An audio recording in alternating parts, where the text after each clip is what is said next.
Bueno, nos encontramos acá para hacer la segunda clase de cinemática. Hoy a discutir un poco sobre otro movimiento, el movimiento rectilíneo uniformemente variado.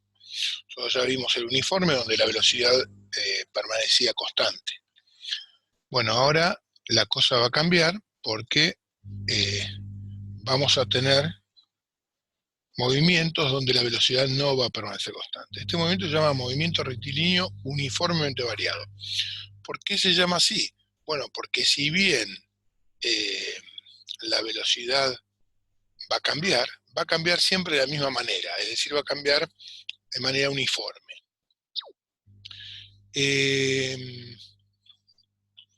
Vamos a definirlo, vamos a decir qué es un movimiento rectilíneo uniformemente variado. Es un movimiento que tiene una trayectoria recta y que la aceleración instantánea permanece constante. Fíjense que acá tenemos que hablar de la trayectoria recta porque que la aceleración instantánea permanezca constante no significa que el movimiento tenga trayectoria recta. Después vamos a estudiar movimientos donde la aceleración es constante y la trayectoria no es recta. Así que además de indicar que la aceleración es constante, te debe indicar que la trayectoria es recta.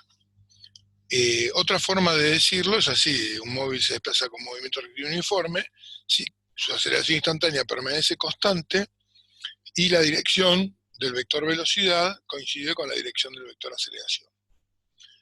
Cuando esto sucede, la trayectoria va a ser recta, por eso es otra manera de definirlo. Que la aceleración instantánea permanezca constante significa que es igual en cualquier intervalo de tiempo. Es decir, es lo mismo que uno mida la aceleración en un intervalo de tiempo enorme que en uno más pequeño, o que en uno infinitamente pequeño. Con lo cual, la aceleración media y la instantánea en este tipo de movimiento coinciden, tienen el mismo valor. Por esta razón, no va a ser necesario calcular el límite, como indica acá, para delta t tendiendo a 0 de delta b sobre delta t. Porque directamente uno puede hacer el cociente delta b sobre delta t, que es la aceleración media, pero que en este movimiento también es la aceleración instantánea. Es decir, no va a hacer falta hacer esa famosa derivada. Delta b es la velocidad en un tiempo posterior menos la velocidad en un tiempo anterior, dividido el intervalo de tiempo. Acá también vamos a poder hacer la simplificación que hicimos en el movimiento rectilíneo uniforme. Vamos a poder trabajar con estas magnitudes que son vectoriales como si fueran escalares con signo. Es decir, al estar en una recta podemos hacer coincidir el eje X con la trayectoria del móvil.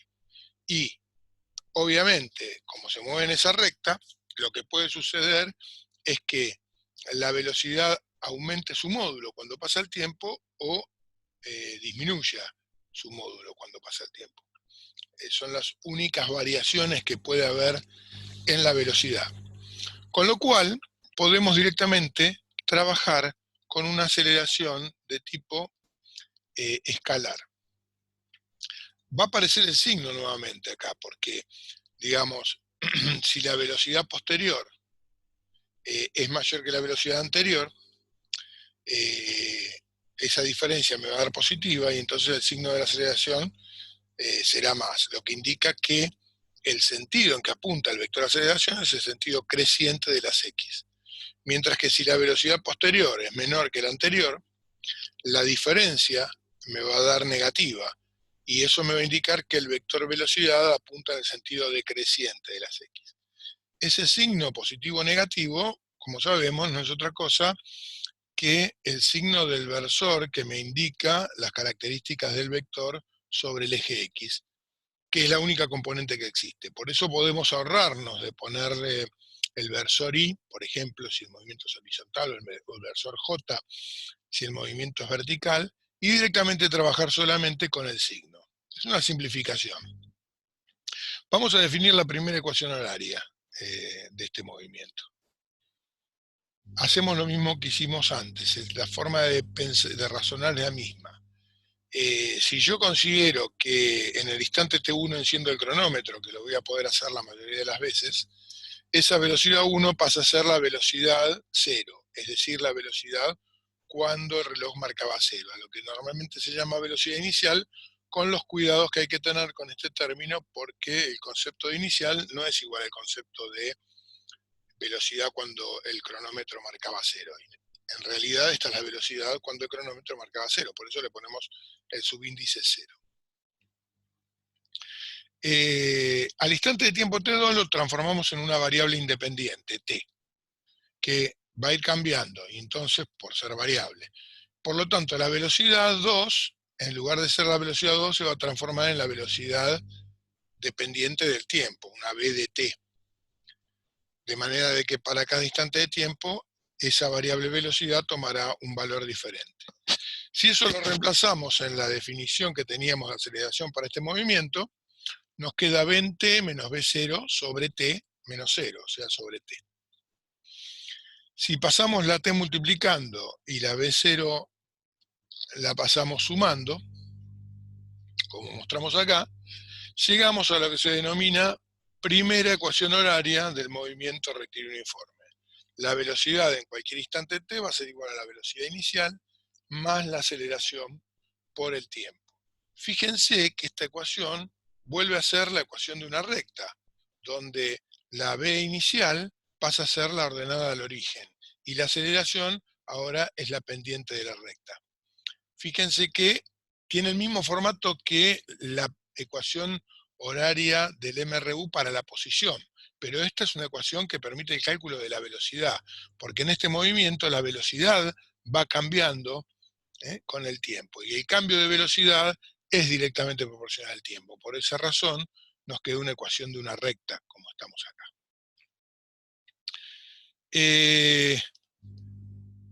Hasta ahora sabemos cómo calcular la velocidad a medida que transcurre el tiempo.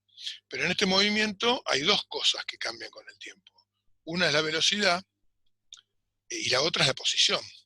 En el MRU solamente cambiaba la posición con el tiempo porque la velocidad era constante, pero acá cambian las dos. Entonces nos falta todavía ver cómo hacemos para calcular la posición, porque no tenemos forma de calcularla hasta ahora. Solo podemos calcular cuánto vale la velocidad a medida que transcurre el tiempo. Y eso se denomina segunda ecuación horaria. Es decir, en este movimiento tenemos dos ecuaciones horarias.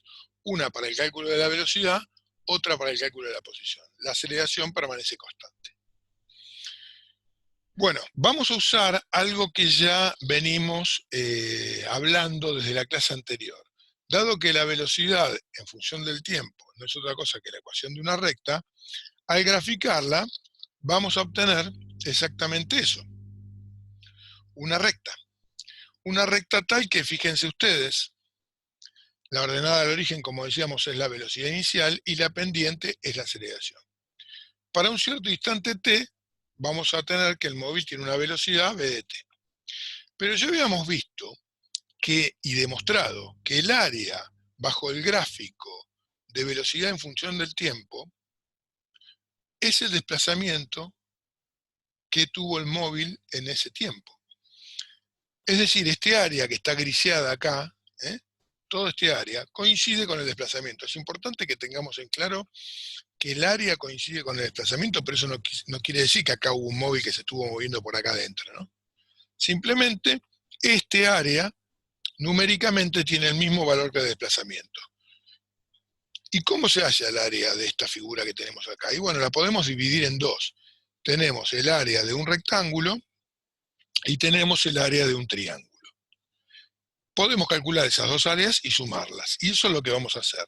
El área de rectángulo es base por altura. En este caso, la altura es V0 y la base es T. O sea que velocidad inicial por tiempo sería el área de este rectángulo. Y el área del triángulo es base por altura sobre 2. La altura sería la diferencia de velocidades. V en T menos V0 me da este segmento. Por el tiempo, dividido 2. Y eso es lo que tenemos acá. Entonces el desplazamiento va a ser la velocidad inicial por el tiempo más la diferencia de velocidad por tiempo sobre 2. Pero tengamos en cuenta algo muy importante. Según la primera ecuación horaria, la velocidad en un instante cualquiera menos la velocidad inicial es igual a la aceleración por el tiempo. Con lo cual acá podríamos reemplazar aceleración por tiempo, de manera de que me aparezcan todos parámetros constantes, salvo el tiempo, en la ecuación. Al reemplazar me queda aceleración por tiempo dividido 2. Esto es velocidad inicial por tiempo más aceleración por tiempo cuadrado dividido 2. ¿Sí? Esto a nosotros no nos gusta escribirlo así que vamos a hacer un retoque para que nos quede más lindo, digamos. Yo siempre digo que quede más elegante la ecuación. Por un lado, el desplazamiento es x en t menos x0. Así que acá podemos poner en lugar de delta x, x en el instante t menos xe, cuando el reloj marcaba 0. Es igual a la velocidad inicial por el tiempo, y en lugar de escribir aceleración por tiempo cuadrado sobre 2, nos gusta escribir así en física, un medio de la aceleración por el tiempo al cuadrado.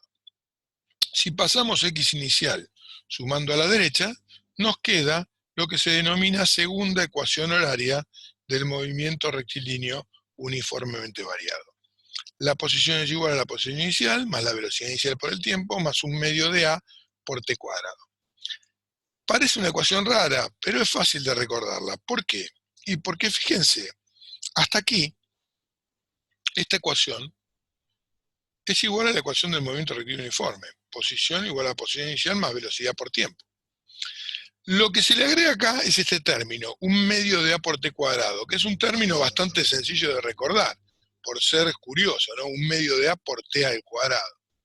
Así que creo que es bastante fácil de recordar. Bueno, si recuerdan, podemos llegar a la misma deducción aplicando lo que habíamos visto de resolver esta ecuación integral, donde yo tengo que la posición va a ser igual a la posición inicial más la integral de 0 a t de b de la velocidad instantánea por el diferencial de tiempo. ¿Se acuerdan que era esa suma que hacíamos de infinitos rectángulos infinitamente chiquititos? Bueno, para los que saben análisis matemático, hacer esa integral implica reemplazar acá la función por la función de la velocidad, justamente, velocidad inicial más aceleración por tiempo. Cuando reemplazo eso, puedo distribuir la integral, haciendo distributiva también del diferencial tiempo, y me queda velocidad inicial por diferencial tiempo más aceleración por diferencial tiempo. Cuando integro, me va a quedar, todo lo que es constante lo saco fuera de integral, por lo tanto de acá la velocidad inicial sale afuera porque tiene un valor, es un valor la velocidad inicial. Me queda solo la integral de diferencial tiempo entre el instante 0 y el instante t. Y acá lo que es constante es la aceleración, que sale fuera de integral, y me queda la integral entre 0 y t de t diferencial t. Para los que saben integral, saben que una integral se resuelve como una antiderivada. Es decir, que la integral de diferencial t es t. Y la integral de t diferencial t es t cuadrado sobre 2. Porque si yo derivo t cuadrado sobre 2, en función del tiempo, obtengo de vuelta t. Y esto no es otra cosa que la misma ecuación a la que habíamos llegado antes. Bueno, cuando uno sabe análisis matemático, no necesita calcular ese área, sino que la puede resolver así. Lo que nos importa en realidad a nosotros es la ecuación final. Bueno, si graficamos aceleración en función de tiempo, velocidad en función de tiempo y posición en función de tiempo, vamos a obtener que, claro, la aceleración es constante en este movimiento. La velocidad varía en forma lineal con el tiempo, es una ecuación de una recta, y la posición depende del tiempo al cuadrado, por lo tanto nos va a dar una parábola, porque se trata de una ecuación cuadrática. ¿Sí? Bueno, así como habíamos hecho para la posición, podemos hacer la misma deducción para el significado del área bajo la curva, pero ahora en el gráfico de velocidad en función del tiempo. Claramente, para el movimiento rectilíneo uniformemente variado, el área bajo este gráfico es la variación de velocidad, porque aceleración por tiempo es variación de velocidad. La pregunta es, ¿y para un movimiento que no tenga aceleración constante, que tenga aceleración variable? Bueno, hacemos la misma deducción que hicimos la otra vez. Yo voy a poder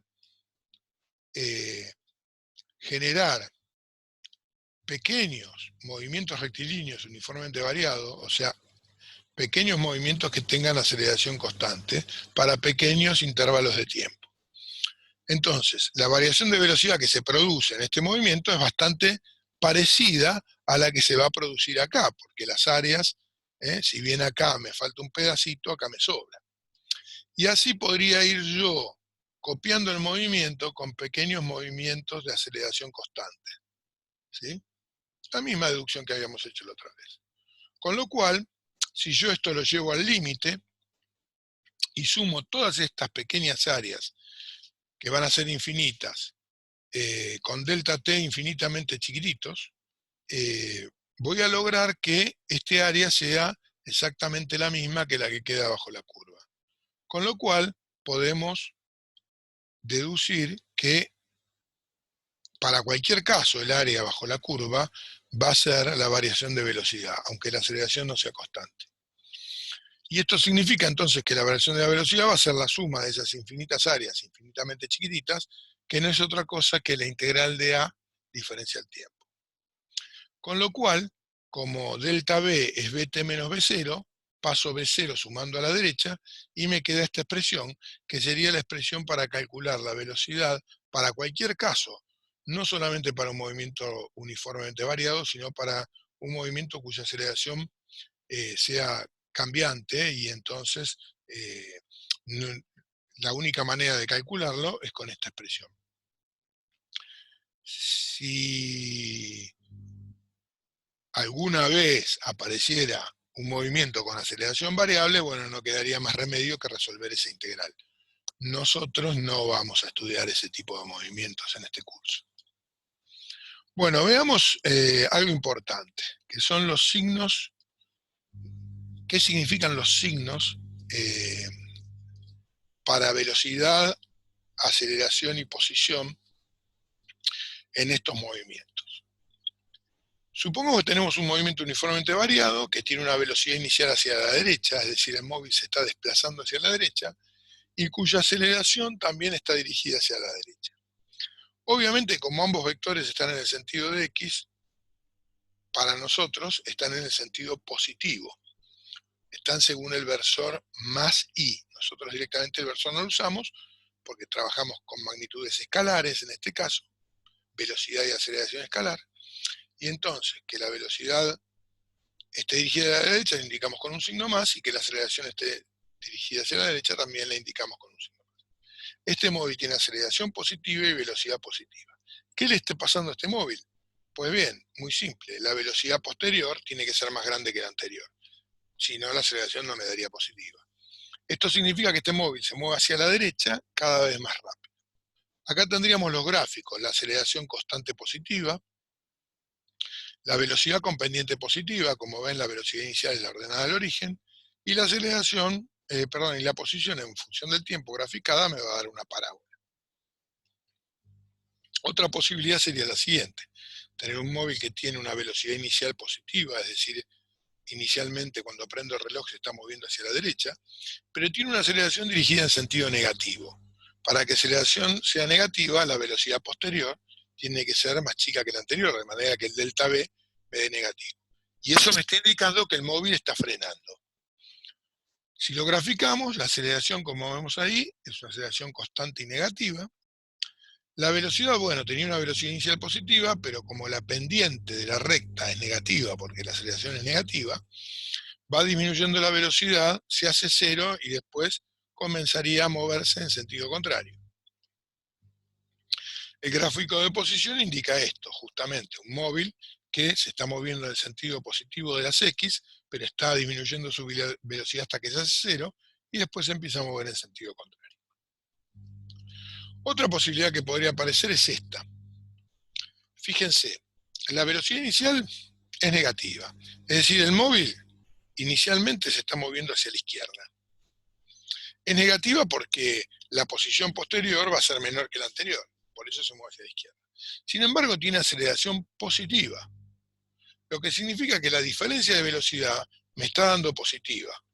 Y para que eso suceda, con las velocidades siendo negativas, la velocidad posterior tiene que ser una velocidad menor en módulo que la anterior. Y esto va a hacer que el móvil esté frenando. Es decir, tengo un móvil con aceleración positiva y constante, como vemos ahí. La velocidad inicialmente era negativa, pero disminuye hasta hacerse cero y después comienza a hacerse positiva y se mueve cada vez más rápido. Es decir, este móvil, al igual que el anterior, inicialmente estaba disminuyendo su velocidad. Pero como aceleración positiva y disminuye la velocidad, hay un preconcepto de los alumnos de creer que si la aceleración es positiva, la velocidad aumenta y si es negativa, no. Claramente acá vemos que no. Podemos tener aceleración positiva y sin embargo la velocidad no está aumentando, no va cada vez más rápido. ¿Sí? Recuerden que acá los signos me indican sentido. Sentido. No estamos hablando de números, estamos hablando de vectores. Entonces, claramente, una aceleración positiva puede producir una disminución de velocidad porque la velocidad inicial tenía sentido negativo. Bueno, si graficamos la posición, es un móvil que se estaba moviendo, ¿sí? Se movía en el sentido contrario al creciente de las X, pero cada vez más lentamente hasta que se detuvo y empezó a moverse en el sentido creciente cada vez más rápido. Esto sería en esta parte del gráfico de velocidad.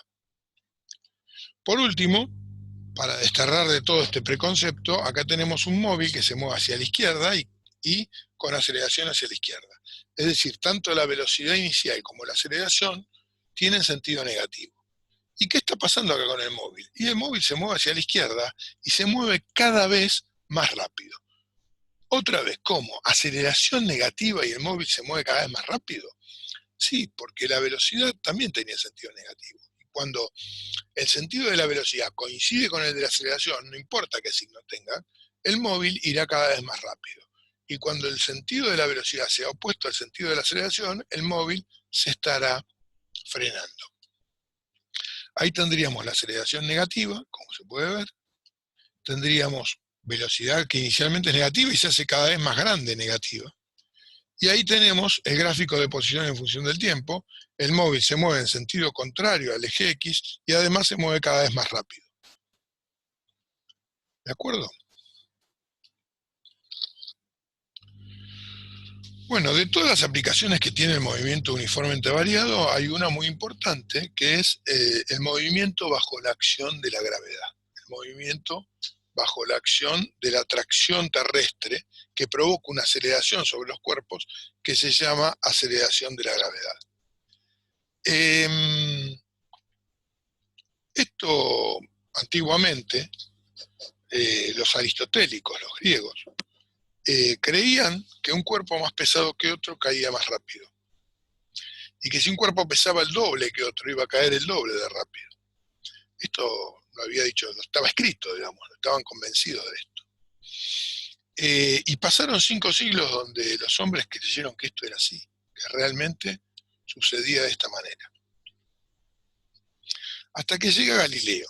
Y Galileo se da cuenta que acá algo andaba mal, que no podía ser así. Galileo hace un razonamiento famoso, dice, bueno, supongamos que lo que decían los griegos era verdad, y que un cuerpo más pesado que otro cae más rápido que otro. Supongamos que tenemos un martillo y una pluma.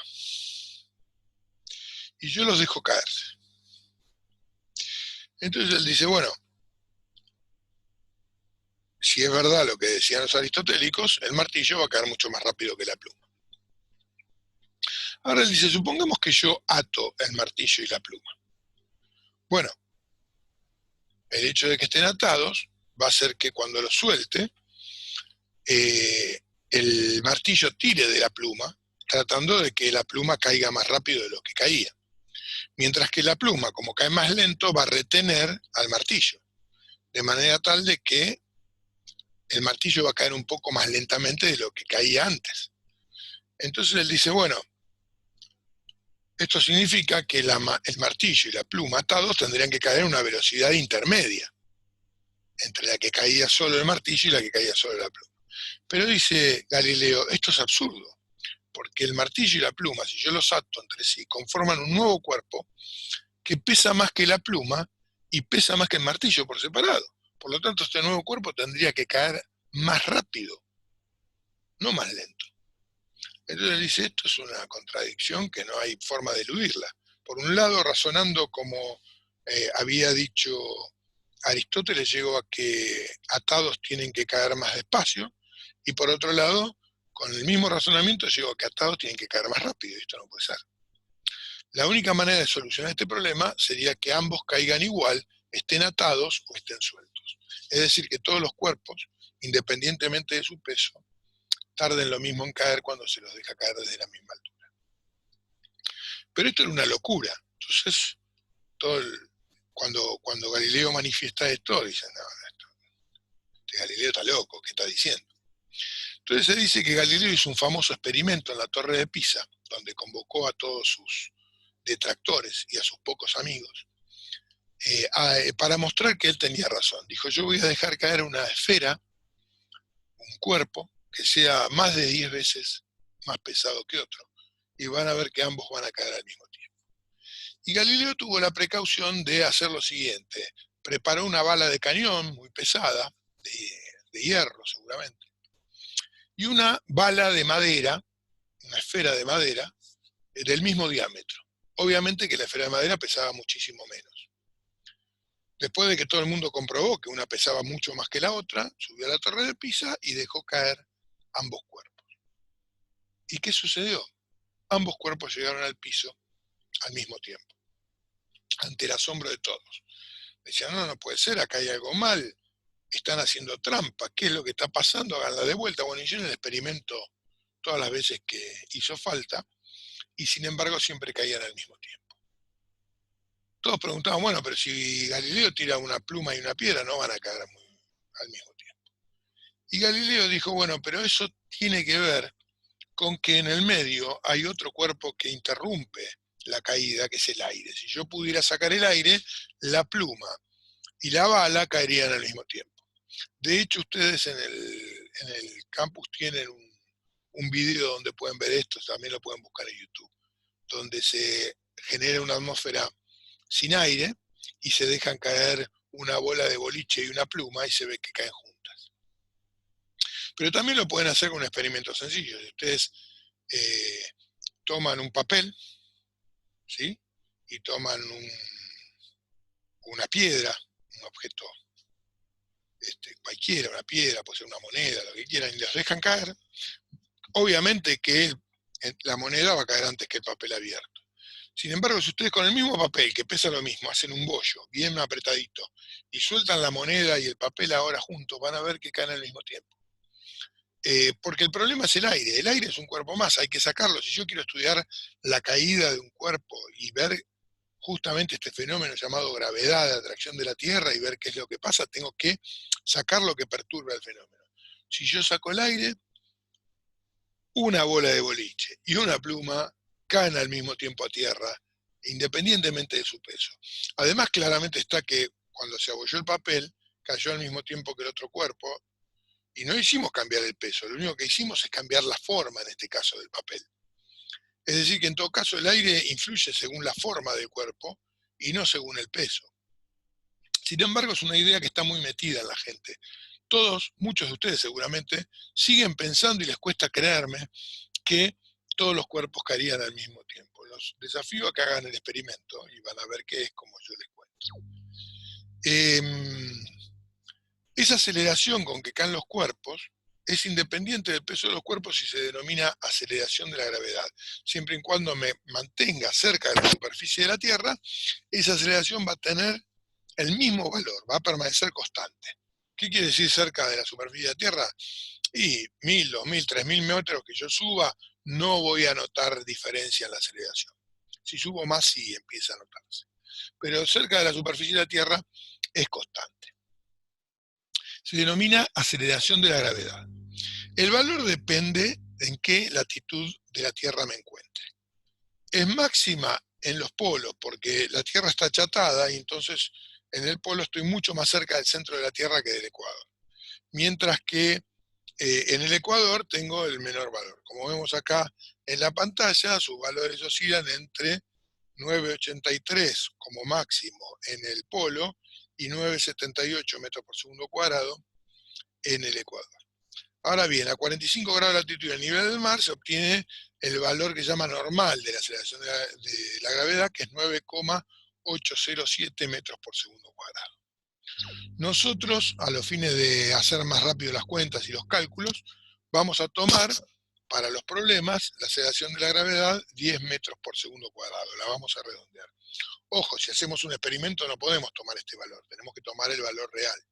Pero para los cálculos teóricos y para aprender y hacer cuentas, este valor aproximado simplifica mucho las cuentas, así que vamos a usar ese valor como aceleración constante. Y como yo les decía, entonces un cuerpo que se deje caer o se tire verticalmente hacia arriba va a tener una trayectoria recta en ese caso. Si yo lo tiro de costado así, no, la trayectoria no es recta.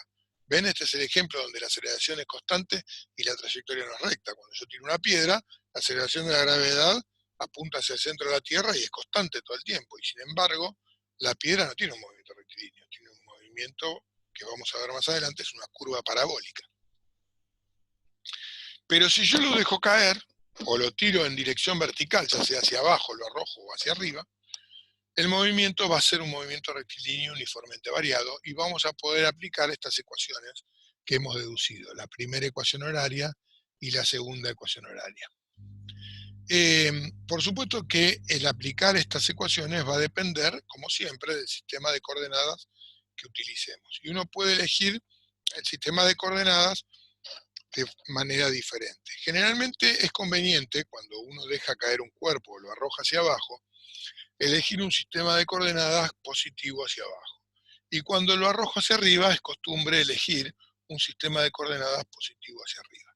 Sin embargo, esto no es necesario que sea así, y ahora vamos a ver que en cualquier caso puedo usar cualquier sistema. Por ejemplo, supongamos que tiro un cuerpo hacia arriba. O sea que la velocidad inicial está dirigida hacia arriba, como está dibujada acá, con estas flechas rojas. Mientras que la aceleración de la gravedad, obviamente, siempre va a estar dirigida hacia abajo, todo el tiempo, en cualquier circunstancia y en cualquier condición. Bien, colocamos el cero en algún punto, por ejemplo en el piso, y supongamos que lanzo el cuerpo hacia arriba desde la ventana de un edificio, para hacer el caso bien general. De manera que hay una posición inicial que no es cero. En lugar de usar el eje X para los movimientos verticales, voy a usar el eje Y, porque es costumbre que el eje vertical suele ser el eje Y. Hacia arriba, en este sistema de coordenadas, estoy midiendo las coordenadas positivas. Bueno, si yo resuelvo el problema de esta manera, fíjense, el cuerpo sube, se va frenando y luego baja cada vez más rápido. Quiero aplicar las ecuaciones. Bueno, ¿cuánto vale la aceleración que tiene este cuerpo durante este movimiento? Y bueno, vale menos g, ese valor que dijimos, menos 10 metros por segundo cuadrado. A eso lo llamamos menos g. Podríamos poner menos 10 metros por segundo cuadrado o podríamos poner menos g. Todo el mundo sabe que g vale 10 metros por segundo cuadrado. O sea que esto vale 10 metros por segundo cuadrado, pero al estar dirigido hacia abajo es negativo, porque es contraria a I. ¿Cómo me queda la ecuación de la velocidad? Y bueno, la velocidad en un instante t va a ser igual a la velocidad inicial más la aceleración por el tiempo. Cuando reemplazo la aceleración por menos g, me queda velocidad inicial menos g por t.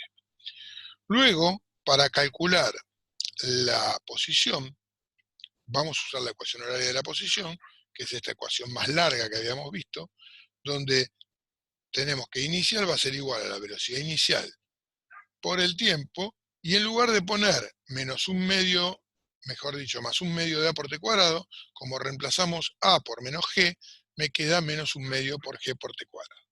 Así me quedarían armadas las ecuaciones en este caso. Fíjense este otro caso, tenemos la misma situación, pero yo ahora estoy mirando el problema desde otro lado, estoy arriba de la terraza de un edificio, ¿sí? Y veo que lanzo el cuerpo desde una posición inicial, que no es cero, lo lanzo hacia arriba, por lo tanto el sentido de la velocidad para este sistema de coordenadas es negativo, pero la gravedad tiene sentido positivo. y yo veo que el cuerpo sube hasta una ventana del edificio y luego baja. ¿Cómo planteo las ecuaciones? Bueno, acá la aceleración va a ser más g. ¿Por qué? Porque yo elegí el sistema de referencias con i positivo hacia abajo. A va a ser más g. La velocidad va a ser la velocidad inicial, que en este caso es negativa, menos g puse acá, menos v inicial, más g por t. Y la posición va a ser igual a la posición inicial más la velocidad inicial por tiempo, más un medio de la aceleración por el tiempo al cuadrado, que en este caso es inicial menos velocidad inicial por tiempo, porque la velocidad es negativa, más un medio de g por t cuadrado. Supongamos que ahora tenemos otra situación. Tenemos un cuerpo que lo lanzo desde una ventana de un edificio hacia abajo, ¿sí? Y voy a estudiar el fenómeno con dos sistemas de coordenadas diferentes, como hice antes. El primero sería poniendo el cero, por ejemplo, en el piso. El cuerpo es lanzado desde arriba hacia abajo, yo puse i positiva hacia arriba, con lo cual la velocidad inicial y g son negativas.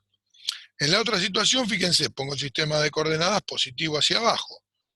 El cero lo puse en la terraza del edificio y yo estoy tirándolo desde una ventana hacia abajo. Esto es para generalizarlo y que haya posición inicial.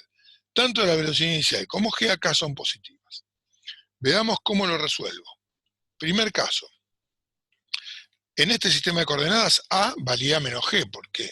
Porque i es positivo hacia arriba y la aceleración está dirigida hacia abajo. Así que vale menos g.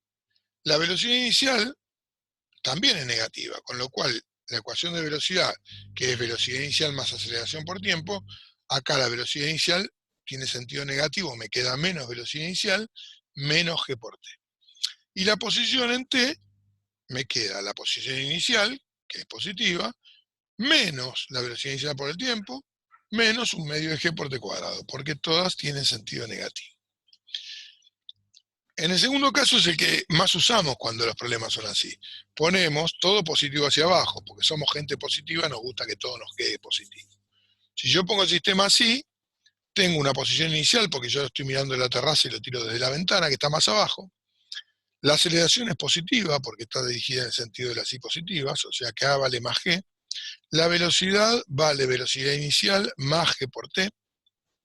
Y la posición vale inicial más velocidad inicial por tiempo más un medio por g por t cuadrado. Todo queda positivo, como podemos ver. ¿Cuál utilizo? Bueno, en general, este sistema se utiliza así cuando tiro un cuerpo hacia abajo o dejo caer un cuerpo. Y cuando tiro algo hacia arriba, utilizo el anterior. Pero eso es una costumbre o algo, es más intuitivo. Si yo dejo caer un cuerpo libremente, desde una posición, desde una altura, lo dejo caer al piso, entonces puedo, usando este sistema, por ejemplo, tomar que I inicial vale 0, es decir, poner el 0 en el punto donde lo solté, y que la velocidad inicial vale 0, porque si yo lo solté o lo dejé caer, cuando yo digo dejo caer un cuerpo, quiere decir que lo solté, que no tenía velocidad inicial, también vale 0. Entonces en esta ecuación, desaparece la velocidad inicial en ambas y la posición inicial en la segunda. Con lo cual la velocidad en t queda g por t. Y la posición que alcance el cuerpo va a ser un medio de g por t cuadrado. Esta I no es otra cosa que la altura, si lo dejé caer hasta el piso. Si yo quiero saber cuánto tiempo tarda en caer un cuerpo de una determinada altura, lo despejo de esta ecuación. Me va a quedar que el tiempo va a ser la raíz de 2 por i sobre g. Esto me está diciendo que si yo conozco i, que sería la altura, fácilmente calculo el tiempo que tarda en caer un cuerpo. Bueno, una pregunta que solemos hacernos es, ¿tardará lo mismo un cuerpo en subir hasta la máxima altura que en bajar? Es decir, subió y ahora bajó hasta allí. ¿Tardará lo mismo? Vamos a demostrar que sí. Fíjense, la aceleración vale menos g para este sistema de coordenadas. Yo coloqué el 0 en el punto donde lo lancé hacia arriba, el cuerpo alcanzó la máxima altura y bajó. Cuando llega a la máxima altura, obviamente no va a tener velocidad. Ahí se detuvo porque empezó a bajar. O sea que la velocidad en la máxima altura va a ser 0. Si aplico las ecuaciones horarias, dijimos, la aceleración vale menos g. La velocidad en cualquier instante vale velocidad inicial menos g por t. Y la posición, como la posición inicial vale 0, vale velocidad inicial por tiempo menos 1/2 por g por el tiempo al cuadrado. Como decíamos, en la altura máxima, ¿sí?, la velocidad vale 0. Con esto podemos calcular fácilmente cuánto tiempo tardó en llegar hasta la máxima altura. Simplemente reemplazo, pongo velocidad 0 igual a velocidad inicial menos g por t y despejo el tiempo. O sea que el tiempo que tarda en ir desde acá hasta arriba vale la velocidad inicial dividido g. ¿Y cuánto tardará en subir y bajar? Bueno, es fácil de calcular también, porque si el cuerpo subió y bajó, la posición, cuando llegó de vuelta al piso, vale 0 para mi sistema de coordenadas. O sea que puedo tomar la segunda ecuación horaria y hacer que y valga 0. Y con eso voy a poder calcular en qué instante de tiempo y valía 0. Como es una cuadrática, tiene dos soluciones. Acá la cuadrática está incompleta, por lo tanto se puede resolver fácilmente sacando factor común t, como vemos acá. Si yo saco factor común t, me queda, entre paréntesis, velocidad inicial y 1/2 de g por t, no por t cuadrado, solo por t. Si yo volviera a ser distributivo, obtendría lo que tengo acá arriba. Esto me está diciendo que para que un producto de 0, uno de los dos factores tiene que ser 0. ¿Esto qué quiere decir? Que o el tiempo vale 0, o todo esto vale 0. Y es verdad, cuando el tiempo vale 0, el móvil está en el piso. Pero ese tiempo a mí no me interesa, porque es justo cuando lo voy a lanzar. A mí lo que me interesa es cuando el tiempo vuelve a valer 0, es decir, cuando todo esto vuelve a valer 0. Por lo tanto, igualo lo que está entre paréntesis a 0. Y despejo de acá el tiempo. Cuando lo despejo, fíjense, todo esto lo paso para la izquierda sumando, y después paso el 2 multiplicando y la g dividiendo, y me queda esto. Me dice que el tiempo que tarda en subir y bajar vale 2 veces B0 sobre G, mientras que el que tardaba en subir era B0 sobre G. Si para subir y bajar tardó el doble que para subir, quiere decir que el cuerpo tarda lo mismo en subir que en bajar. ¿De acuerdo? Siempre hablamos en el vacío, recuerden, porque la aceleración de la gravedad la podemos tomar con ese valor en el vacío, si sacamos el aire. O si el aire, la acción del aire es despreciable. Esto es una conclusión que la vamos a poder usar en muchos casos. A veces es conveniente calcular, por ejemplo, en lugar del tiempo que tardó en subir, el tiempo que tardó en bajar, porque es más fácil, qué sé yo, por los datos que tengo, etcétera. Bueno, es una conclusión que puedo utilizar. Veamos un ejemplo. Un proyectil es lanzado verticalmente hacia arriba en el vacío con una velocidad de 40 metros por segundo desde lo alto de una torre que mide 50 metros. Calcular la velocidad con que llega a la altura máxima alcanzada y el tiempo que tarda en tocar tierra. ¿Está bien? ¿Cómo lo resolvemos? Vamos a hacer lo siguiente. Ponemos un sistema de coordenadas con el 0 en el piso y una posición inicial que fue la indicada en el enunciado del problema. Esa posición es 50 metros, ¿sí? Por lo tanto, para nosotros, inicial va a valer 50. La velocidad inicial, como el enunciado del problema lo dice, es 40 metros por segundo, dirigido hacia arriba. Para este sistema de coordenadas, la velocidad inicial es positiva. La aceleración de la gravedad para este sistema de coordenadas es negativa. En el 0 se encuentra el piso. Bien, como dijimos antes, ¿cómo hacemos para calcular el tiempo que tarda en llegar a la máxima altura? Bueno, en la máxima altura la velocidad va a ser 0. Entonces voy a plantear eso, que la velocidad tiene que ser 0. Si despejo el tiempo de acá, me queda 0 menos 40 dividido menos 10. Esto me da 4 segundos. 4 segundos es lo que tarda en llegar a la máxima altura, es decir, es lo que tarda en hacerse 0 la velocidad. Ahí lo tenemos animado, ¿no? Una vez que calculé esos 4 segundos, voy a escribir la segunda ecuación horaria. Tengo todos los datos, la posición inicial, la velocidad inicial, y además tengo el tiempo ahora, porque si yo quiero calcular cuál es la altura máxima, tengo que reemplazar el tiempo que tardó en llegar a la altura máxima, que son esos 4 segundos que calculamos. Lo reemplazamos acá y eso nos da 100 30 metros. Para calcular el tiempo que tarda en llegar a tierra hay que hacer lo mismo que hicimos antes. Cuando llegue a tierra, la posición va a ser 0 por cómo yo puse el sistema de referencia. Entonces escribo la segunda ecuación horaria y en I pongo 0. Me queda 50 metros más 40 metros por segundo por T, menos 1/2 por 10 por T cuadrado. Si acá ahora lo resuelvo con la famosa formulita de la ecuación cuadrática que resuelve la ecuación cuadrática, reemplazo los datos y obtengo dos tiempos, menos 1,1 segundo y 9,1 segundo. En realidad, acá el único resultado que tiene sentido físico es 9,1 segundos. Menos 1,1 no lo tengo en cuenta. Algunos dicen, porque es negativo. No es que no lo tengo en cuenta, el tiempo negativo existe. Intervalos de tiempo negativo no existen, pero tiempos negativos existen. Yo fijo dónde está el cero del tiempo. El tema es que justamente el cero del tiempo estaba cuando yo lancé el cuerpo desde la torre. Antes de eso el cuerpo no estaba volando, estaba en mi mano. Acá lo que me dice la ecuación cuadrática es lo siguiente, me da las dos raíces, las dos veces donde la parábola corta el eje de abscisas. Y eso es verdad, sucede en 1,1 segundos y en 9,1 segundos. ¿Sí? 1,1 segundo antes de que yo tirara la piedra, hubiera estado en el piso si se hubiera movido con el mismo movimiento. Pero eso no sucedió, la piedra está en mi mano, el cuerpo está en mi mano. ¿De acuerdo? Por esa razón descarto el menos 1,1, porque es algo que no sucedió. El único resultado con sentido es 9,1 segundos. Y esa es la respuesta. Bueno, con esto terminamos la clase de movimientos variados. Espero que les haya servido. Les mando un saludo y nos vemos la próxima clase. Como siempre, hay que estudiar.